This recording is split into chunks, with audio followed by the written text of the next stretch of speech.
Hello ladies and gentlemen, and welcome back to Georg Mack Plays the Classics. A couple bungling detectives are on the loose here in JJ and Jeff.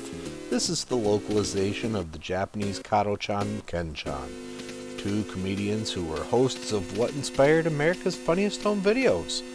JJ and Jeff are hired to find a rich kidnapped person.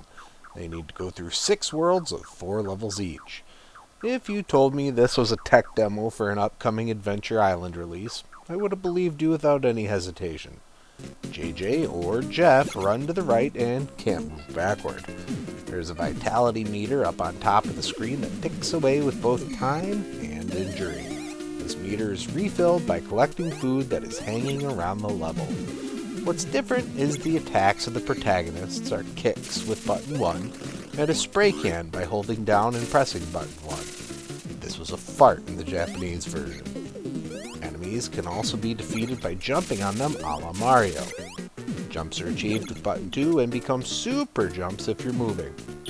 The downside is that moving is super floaty, and being a platform game, you'll fall off ledges into pits and die.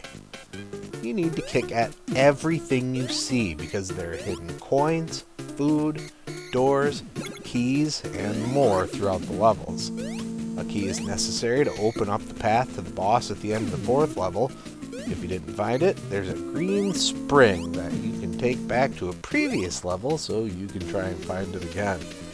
You get cryptic messages that may be hints with a side of vitality through some doorways and a slot machine minigame through others. Your partner can be found doing weird stuff in the levels, sometimes outright attacking you. Kicking him awards a big point bonus. Sometimes it leads to a trap. I was able to find a warp zone at one point that took me to the final level. Of course I didn't have the key, so I had to go back to find it. It was so hard to move forward I gave up. When it comes to grading JJ and Jeff on TurboGrafx 16, graphics get a 2.5. Sprites are big and colorful. Scenery is nice. Sound gets a 1.5. Music doesn't have a lot of depth to it, and sound effects aren't terrible. Gameplay gets a 1.5. Physics are too floaty, levels are too cryptic. Difficulty gets a 1.5. There are enemies that appear out of nowhere and kill you with no warning.